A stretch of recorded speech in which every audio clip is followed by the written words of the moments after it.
ছাড় আছে তো দিতে বড়া কাটে ছাগল ছাগল বাইরে তো কেন ব্যক্ত করে তাকু আগে উড়ি আছে ছাগলটা আগে উড়ি আছে ছাগল তো তুলে লো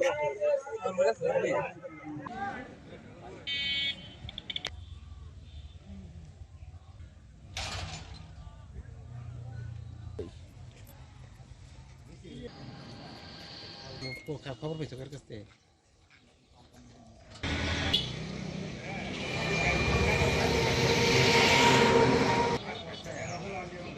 নাজমুল হক, চেয়ারম্যান ৭ নং কাইলেট ইউনিয়ন পরিষদ।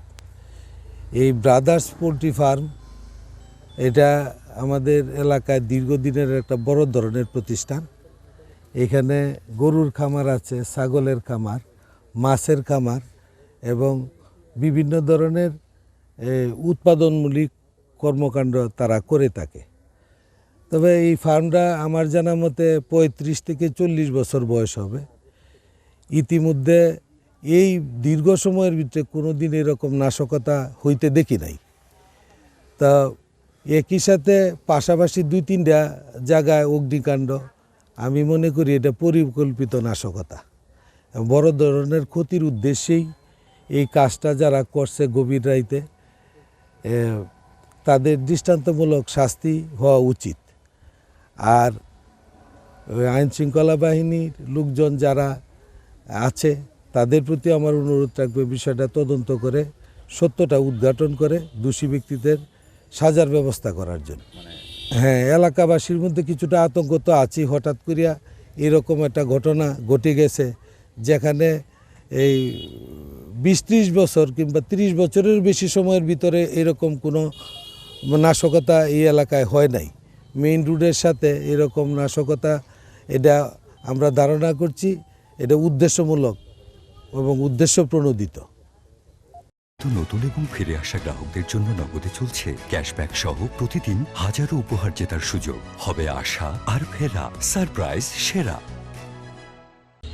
এর মধ্যে আমার আসলে এখানে এটা একটা ইন্টিগ্রেটেড ফার্ম, মানে পোলট্রি, ফিশারি, ডেয়ারি, ছাগলের ফার্ম সবগুলো মিলিয়ে নিয়ে আমার এই ফার্মটা। তো এখানে আমার যেগুলো পড়ছে, এখানে মূলত ছিল আমার একটা গোডাউন ছিল যেটাতে আমার মাছ, মুরগি, গরু, ছাগল সবগুলো খাবার থাকতো। আর পাশেই ছিল একটা খড়ের ঘর, মানে খড় রাখার ঘর, ওইটা খড় ভর্তি ছিল।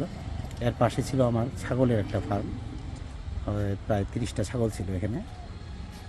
তো আমার এই সবগুলোই এখানে পড়ে গেছে এবং ছাগলগুলোও এখানে পড়ে গেছে। একটা ছাগল কোনোভাবে হয়তো ফাঁক দিয়ে বের হয়ে চলে গেছে, একটা ছাগল বেঁচে আছে, আর বাকিগুলো সব পড়ে গেছে এখানে।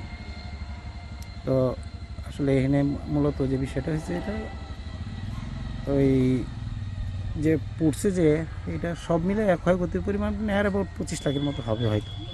আমি এখন ওইভাবে হিসাব করিনি, আন্দাজ করতেছি আর কি যে 25 লাখের মতো হবে, খাবার টাবার সব কিছু মিলিয়ে। আসলে তেমন বলার কিছু নেই, কারণ হলো যে আমরা তো আর দেখি নাই, জানিও না। তবে ঘটনাটা হলো যে একই সময়ে 3টা স্পটে, একই আমাদের এই রোডেই 3টা স্পটে আগুনটা লাগছে। এত করে হয়তো মনে হচ্ছে যেন এটা পরিকল্পিত কিছু হইতে পারে, হইতেও পারে আর কি। কারণ 3টা জায়গায় একসঙ্গে এইভাবে আগুন লাগার তেমন কোনো কারণ তো, এটা তো হঠাৎ করে হইতে পারে না। বোবা পানি দিয়ে এইভাবে মারছে, এটা কি মানুষের কাজ হইলো? এটা কি এরা আল্লাহর গজব পড়ব যে কাজটা করে থাকে?